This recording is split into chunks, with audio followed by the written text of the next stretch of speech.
Hey there, English learners! Welcome back to English Sprout TV, the place where grammar finally starts to make sense. I'm Alex. And I'm Emma. So glad you're joining us today.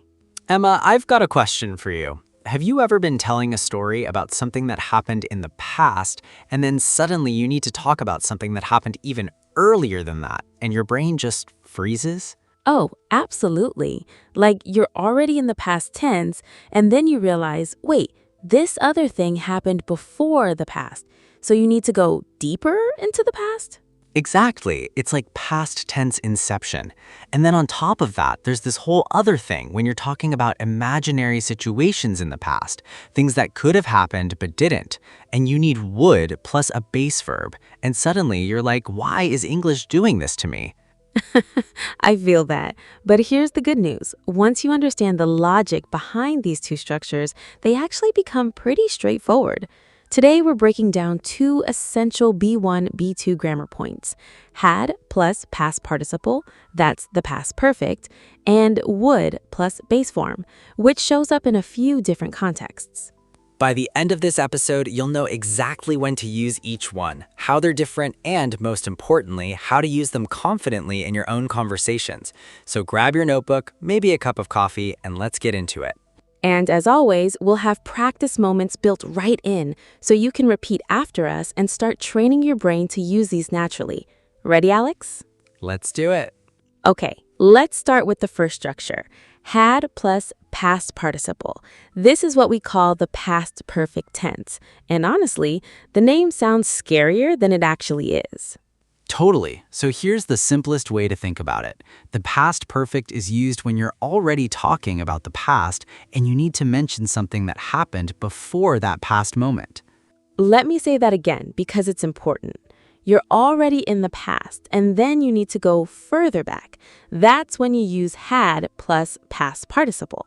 Think of it like a timeline. Let's say right now is the present. Behind us is the past. But sometimes within that past, there's an earlier past. The past perfect takes you to that earlier point. Here's a really simple example. Imagine I'm telling you a story about yesterday evening. I say, I arrived at the cinema at 8 p.m., but the movie had already started. Let's break that down. The first action, arriving at the cinema, happened in the past. That's simple past, I arrived. But the movie starting, that happened before I arrived. So we use past perfect. The movie had already started. So the order of events in real life was, first, the movie started. Second, I arrived. But when I tell the story, I mention the later event first, arriving, and then I use past perfect to show what happened earlier. This is super common in storytelling. When you're narrating a sequence of past events and one of them clearly happened before the other, the earlier one gets had plus past participle. Let me give you another example. She was nervous because she had never spoken in public before. Great one. Being nervous, that's the past moment we're focusing on. But the never speaking in public, that happened before she felt nervous. So she had never spoken, past perfect. Now, here's something really helpful. There are certain words that often signal you need the past perfect. Words like already, just, never, ever, before, by the time, and when. Absolutely. Let's hear some examples with those signal words. Already. When I got to the station, the train had already left. Just. I saw her just after she had finished her presentation. Never. He was shocked because he had never seen snow before. By the time. By the time we arrived, they had eaten all the food. When? When she called me, I had already gone to bed. Notice the pattern? In every case, there's a later past event, usually in simple past, and then an earlier past event in past perfect. The simple past is your anchor. The past perfect goes deeper. Now, let's talk about something that trips people up, the past participle. For regular verbs, it's easy. Just add ed, same as simple past. Work becomes worked, play becomes played. But irregular verbs, those are the ones you need to memorize. Go becomes gone. See becomes seen. Eat becomes eaten. Write becomes written. Speak becomes spoken. So in past perfect, it's always had plus that past participle form. Had gone, had see, had eaten, had written, had spoken. Let's do a quick practice round. I'll say a sentence in simple past and you try to make it past perfect. Ready? Example 1. She finished her homework and then she watched TV. The homework finishing happened first, so she watched TV after she had finished her homework. Example 2. They left the house, then I arrived. So, when I arrived, they had already left the house. Example 3. I didn't eat breakfast, then I felt hungry at 11. So, I felt hungry at 11 because I hadn't eaten breakfast. Wait, Emma, that last one was negative. Can we use past perfect in negative form too? Absolutely. Hadn't plus past participle. I hadn't eaten, she hadn't seen, they hadn't arrived. Super common. And questions? Easy. Just invert. Had you finished when they called? Had she ever been to Paris before that trip? Okay, so to summarize part 1, use had plus past participle when you need to show that one past event happened before another past event. It's your time machine for going deeper into the past. And look out for those signal words: already, just, never, ever, before, by the time, and when. All right, now let's move to our second structure, would plus base form.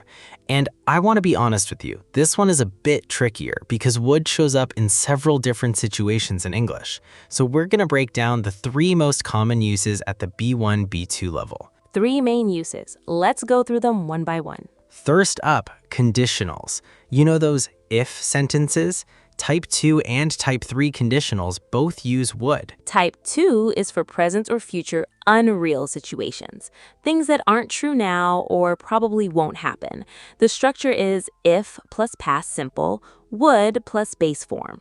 Example, if I had more money, I would travel the world. I'm not saying I will travel the world. I'm imagining a situation, having more money, that isn't true right now. Another one, if she lived closer, we would see each other more often. She doesn't live closer. It's imaginary. Now, type 3 is for past unreal situations, things that didn't happen in the past, and we're imagining how things would have been different. The structure here is if plus past perfect, would have plus past participle. Wait, that's would have, not just would plus base form. Good catch, Emma. So type 3 actually uses would have plus past participle. But here's why I'm mentioning it. Learners often confuse this with the other would structures. So just know, type 3 is would have done, not would do.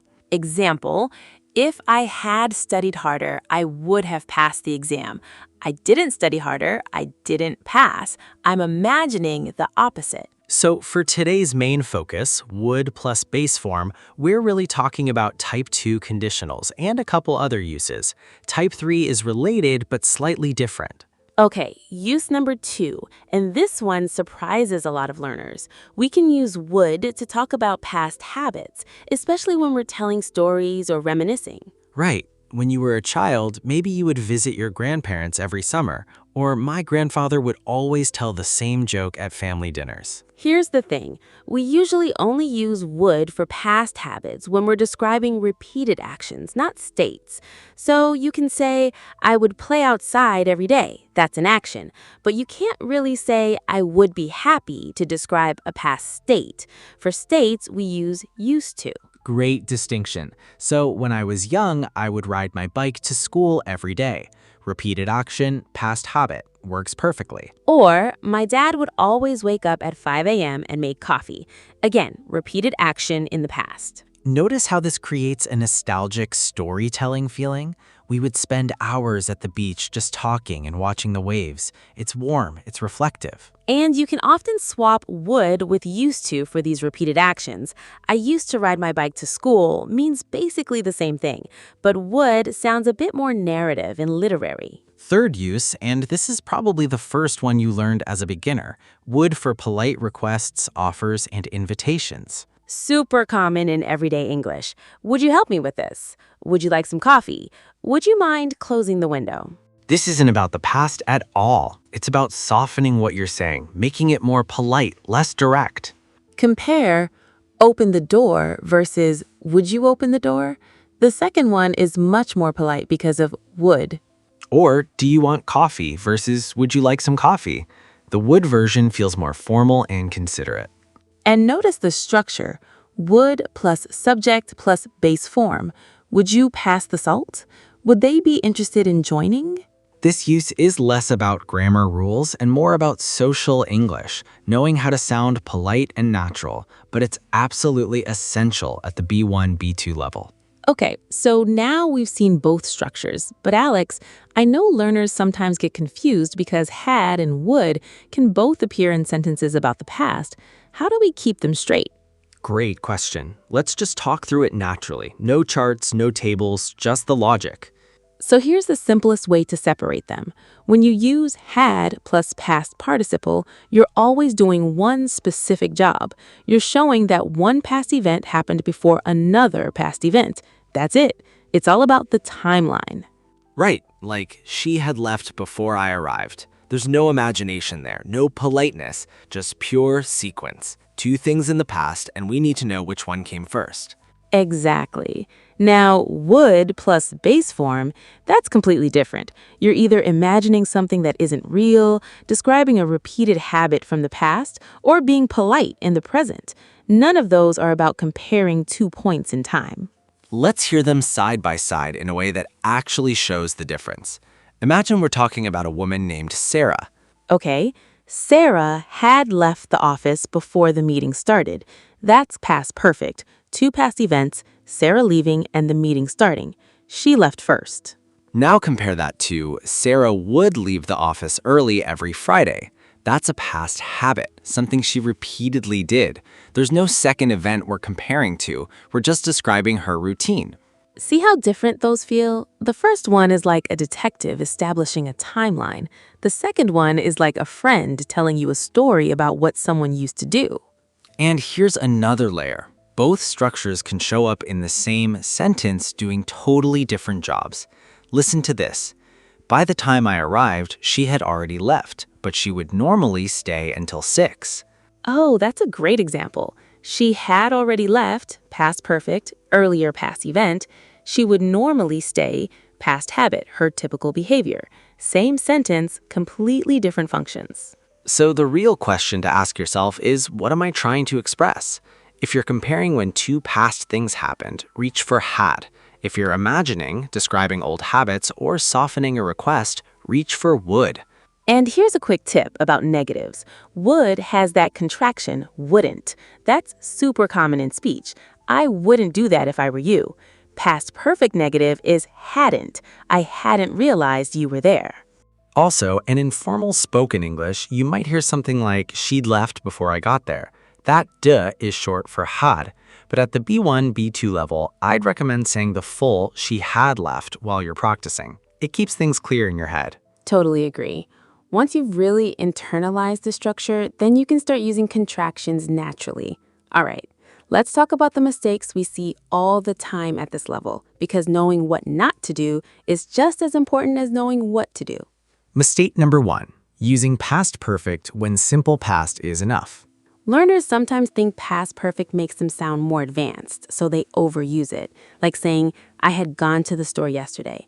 Unless there's another past event you're comparing it to, just say, I went to the store yesterday. Exactly. Past perfect only exists to show sequence. If there's no sequence, don't force it. Mistake number 2, confusing would with will in conditionals. Right. In type 2 conditionals, it's would, not will. If I won the lottery, I would buy a house, not I will buy. The will breaks the imaginary frame. Mistake number 3, using would for past states instead of actions. Remember, I would be happy as a past state doesn't work. Say I used to be happy or I was happy. Save would for repeated actions. Mistake number 4, forgetting the past participle after had. You can't say I had go or she had see. It's always had gone, had seen, had eaten, had written.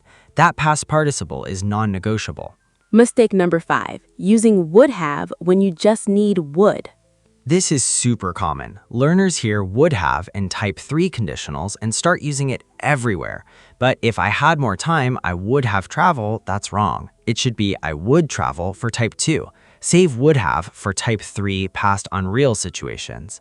One more, mixing up had as auxiliary versus had as main verb. Oh, that's a subtle one. I had breakfast, The first had is the auxiliary for past perfect. The second had is the main verb past participle of have. It sounds weird, but it's correct. By the time she called, I had had my coffee. Don't worry, even native speakers double take at had, but it's grammatically fine. Okay, time to practice. We're going to give you some prompts and we want you to pause the video and create your own sentences. Then we'll share example answers. Ready? Practice 1, past perfect. Tell us about your morning using past perfect. Something like, when I woke up, I realized I had forgotten to set my alarm. Pause now and try it. Here's an example. When I checked my phone, I saw that my friend had sent me 5 messages. Practice 2, would for past habits. Think about your childhood. What would you do every summer or every weekend? Pause and make a sentence. Example. Every Sunday, my family would go to the park and have a picnic. Practice 3, would for polite request. Imagine you're at a restaurant. How would you politely ask for the bill? Pause and say it out loud. If this episode helped you, hit that like button and subscribe to English Sprout TV for more grammar made simple. We post new episodes every week, and we've got a whole series planned on advanced tenses, phrasal verbs, and real-life conversation skills. Thanks so much for learning with us today. Keep practicing, keep making mistakes, and keep growing. You've got this. See you in the next episode of English Sprout TV. Bye for now.